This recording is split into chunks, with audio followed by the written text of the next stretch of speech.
Who are we talking to next? All right. So it looks like Jay, Jesus Loves You, is back. Oh, okay. I need to fill that out in our notes. We're bringing this love train farther along. Yeah. Let's just add question marks. Jay, welcome to the show. Welcome back. Oh, thank you for having me. I very appreciate it. Thank you so much. Appreciate you. I just wanted to... Missouri, right? Yes, sir. Yes, sir. Okay. Abbreviation for Missouri is MS, correct? It's what is it? I know, right? MO. Sorry. Is MO? Oh, God, I messed it up. MO. I was hoping you'd help me out here. Okay, I'm gonna fix that right now. Okay. Sorry about that. Wow. All right, Jay.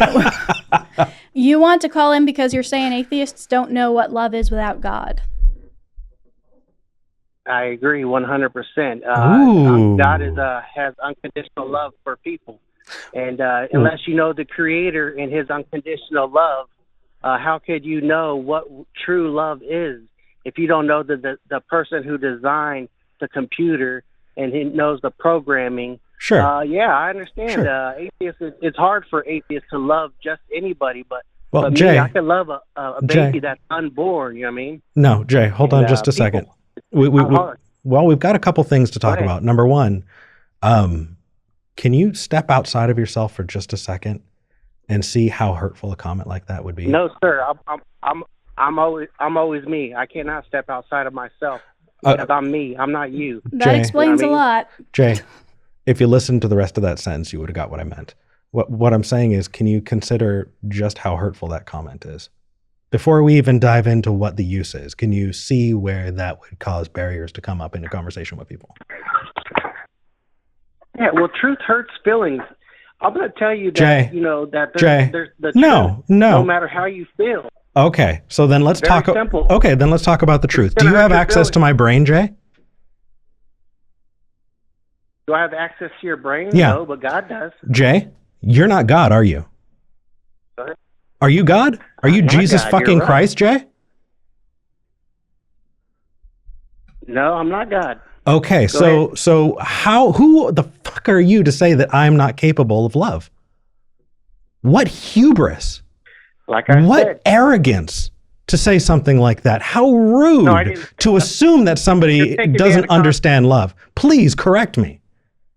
You're taking me out of context. You always take me out of context. You know that, right? Correct me. Here's what I'm trying to say. Yeah, go for it. All right, I will correct you because you've done this to me quite a bit. You've taken me out of context. Please leave me in context of what I said. I'm trying. What I'm listening. What I said is what atheists are not. They don't understand unconditional love. Ah. Because I feel like you added an extra word in there, Jay. God. You added an extra word in there. Yeah, I might have. I'm trying to break it down to you a little. Okay, well let's make sure that I want to help you here, Jay. You started by saying love. Period. You didn't say unconditional love. You said love. So we're going to take unconditional love that you're being specific about now, right? And we're going to put that on the shelf for just a second. There you go. And if we're not talking about unconditional love, do you think that we understand love in other contexts that aren't unconditional the way you define it? Oh yeah. Okay, so 100%. Can you see how that would can you see how that would come off as dismissive when you first called in and said love without putting the qualifier unconditional the way you define it? Yeah, I can see that. I can see that. No problem. Yeah, I understand where you're coming from, but like I said. So let's take it off the shelf then. Well, let's hold on a second. Let's take it off the shelf because you brought up unconditional love, and let's take that in the next step. That way we don't miss anything. How do you define unconditional love, and why do you think you have access to it and we don't? Like, how does that work for you? Yeah, well, I've experienced unconditional love by the Heavenly Father, the forgiveness.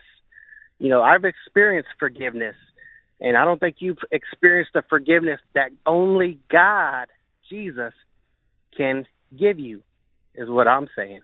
Okay. So I think it's a supernatural, not just a a common thing. You know what I mean? Oh, it's, we act like it's just something common. It's not common. Okay. This isn't common what we're talking about. Well, let's break that down a little bit. It sounds like you might have a built-in godometer.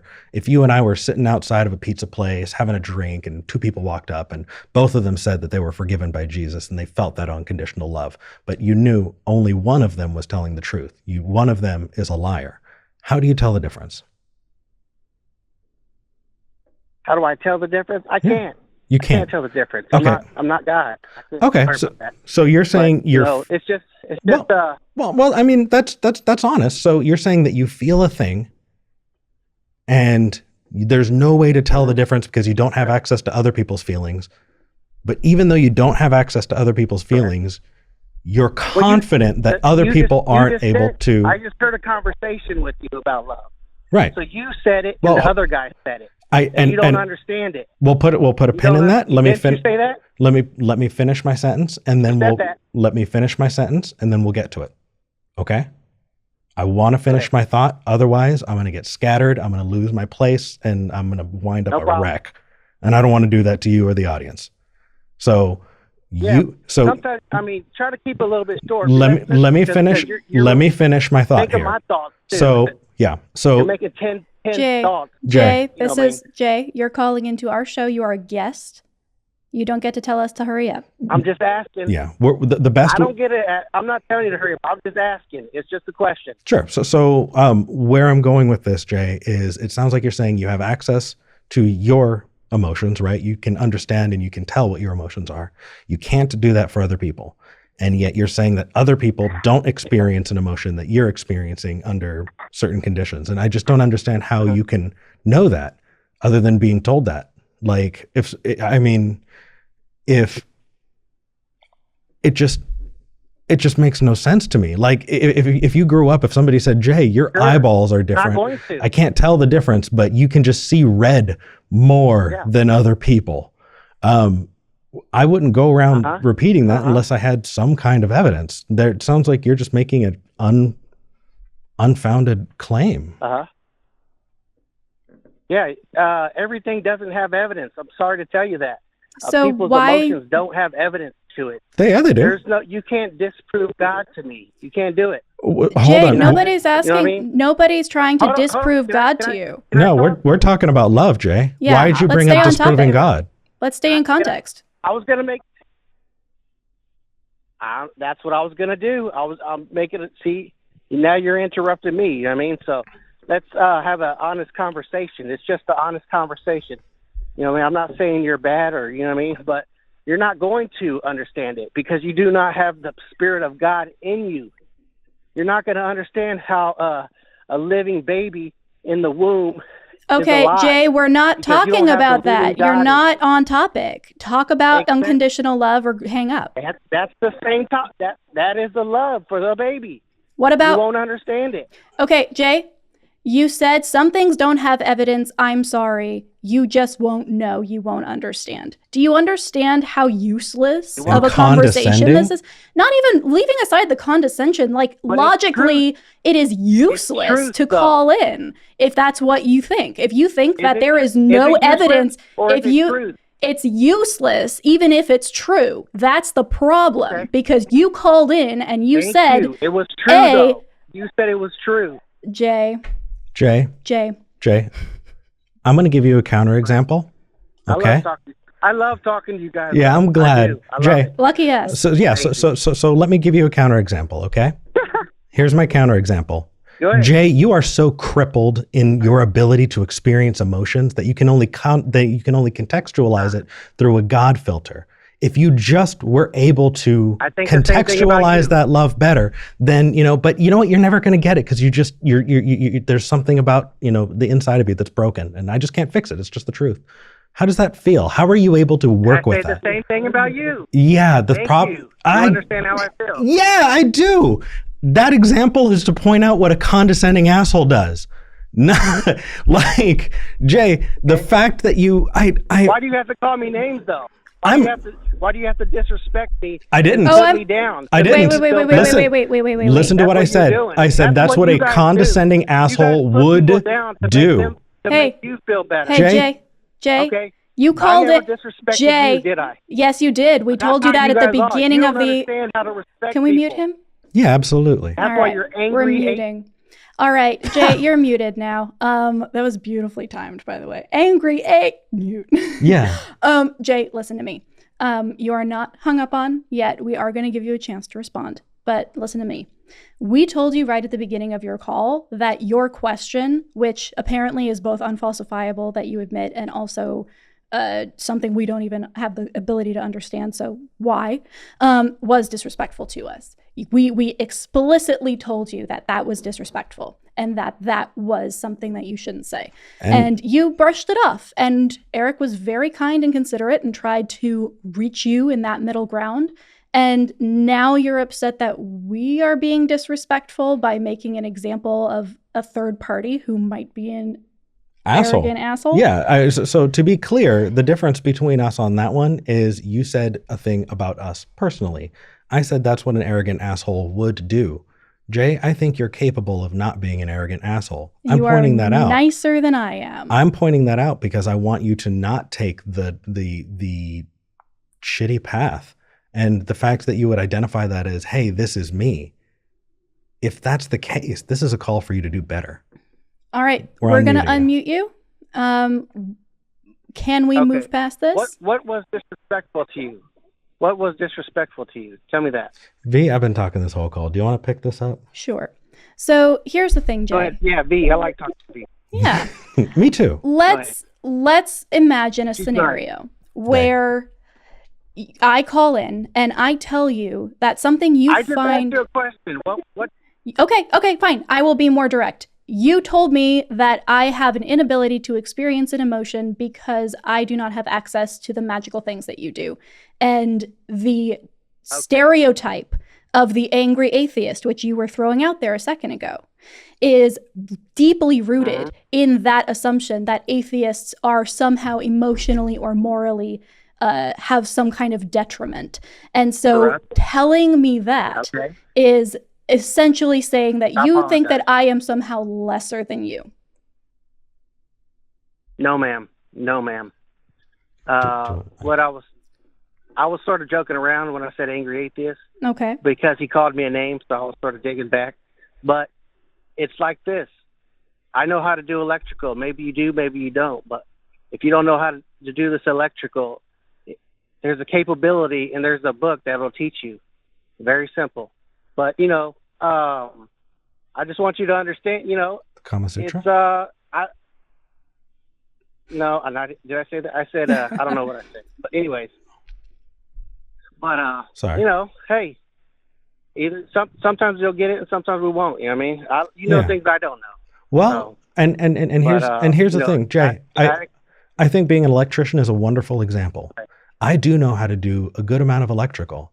The problem is, because I know how to install a ceiling light and a switch, I am much more likely to overestimate what I know and get really, really hurt. And so making sure, especially when you think you know a bit, making sure that you don't act like you know a lot. And I think that is actually applicable there. I know enough about electrical to hurt myself real bad, Jay. Can I challenge you to something? You can, and then we'll probably move on to the next call, but go ahead, man. Okay. I challenge you for 30 days to ask God to show you the truth, if he's real or if he's not real, and believe it. Okay, what do you have to lose? I totally feel you. Now, do you think I've never done that before? Honestly, with my whole heart? I don't know. That's why I'm asking. I'll challenge you. Okay. I have. What do you got to lose? Right. No, I hear you. Okay. So what do I have to get for it? What do I gain if I do that every day for 30 days and I don't get a response? Does that mean that your God doesn't answer prayers or it's not true? What are we checking for? Like if your challenge is for me to understand that a God is real, if I do it for 30 days and it doesn't happen, does that mean that for sure God isn't real? Like, What's the other side of this? Well, I mean, you tried. Hey, you tried. No. That's all you can say. Hey, I tried, God. Okay, so That's it. You tried. That's all I'm asking. Okay, so if I do that for 30 days and it doesn't happen, I don't get a response. Are we off the hook? Do we not have to go to hell anymore? Or does that just mean that no God exists, or does God exist regardless and it's just a waste of time? Because if the point is for us to understand that God exists. If you're open-minded, if you're open-minded and can, truly just, hey, maybe read a scripture or two, every once in a while, take a step, you know what I mean? And, Jay, if nothing happens, then, Jay, okay. Jay, like here's the problem here. I feel like you have this assumption about us that is very inaccurate. I grew up as a Christian, and this 30-day test that you're proposing sounds like a cakewalk in comparison to the years of searching and pleading and asking while I believed for God to show himself to me. Going to a Bible college. So why on earth do you think that you calling in and saying, just do it for 30 days has any bearing on my actual lived experience of doing that for years across countries in every denomination of church I could find, taking classes? I translated the epistles to and from Greek in this attempt to reach God. Okay? This is not a 30-day thing, and it didn't work. So what? Just I guess V just didn't try hard enough? What? Very interesting. Very interesting. Why didn't it work? Why do you think it didn't work? I think it did work. It turned me into an atheist. Jay. But why did it turn you into an atheist though? Because the evidence that I was told I would find, I did not find. When there should have been evidence there. And what evidence were you told that you were fine though? What is that evidence? Jay, you know what? That is a question for another day. Because if you want to know about us and learn about us, we can have a quid pro quo. Please don't do this. Jay, we're at we have other callers, man. But we did talk about love. Oh, no. We talked about love, didn't? That takes forever to respond to. Wait. Jay, I want to answer that question. I want to give that question time that we do not have right now. But I also am going to acknowledge that we are off topic here because you called in to talk about us being able to experience unconditional love. We wrapped all the way around and you said, I challenge you guys to reach for God for 30 days. You could already answer the question the time you're breaking this down. You could already answer that question. I don't think so. I think this is probably take an hour, because, but we'll do our best. That's the thing, Jay. We can't actually summarize that in 10 seconds. Hey, you guys have a good day. You too. Take care. I want that question next time I call. Absolutely. No problem. Hey, Jay, Sounds when good. it comes to looking up verses, there was one verse that helped me. You there? No? Oh, okay. Jay, 1 Corinthians 13:11. That one helped. When I was a child, I played as a child. I thought as a child. I spoke as a child. And when I became a man, I put away childish things. I think you can too. Mm-hmm. And that's honestly the idea that I could summarize 5 years of my life in 10 seconds sufficiently and then be held to that because Jay has not demonstrated himself to be an honest interlocutor is deeply annoying. But, call back again. And we will have that conversation 100%. Absolutely. And I see that something happened with the audio. Oh? It got really low. That's and weird. I think I just fixed it. Okay. So hopefully that will be just fine. Apologize for that. I apologize for that. And for people, if you did miss anything in that little volume incident, we keep a stored copy. We have it recorded. And it is going to go out during the podcast and during the clipping. We'll be able to make sure that you can hear that bright and clear during the live. We do our best, but yeah. This is why we need a producer. All right.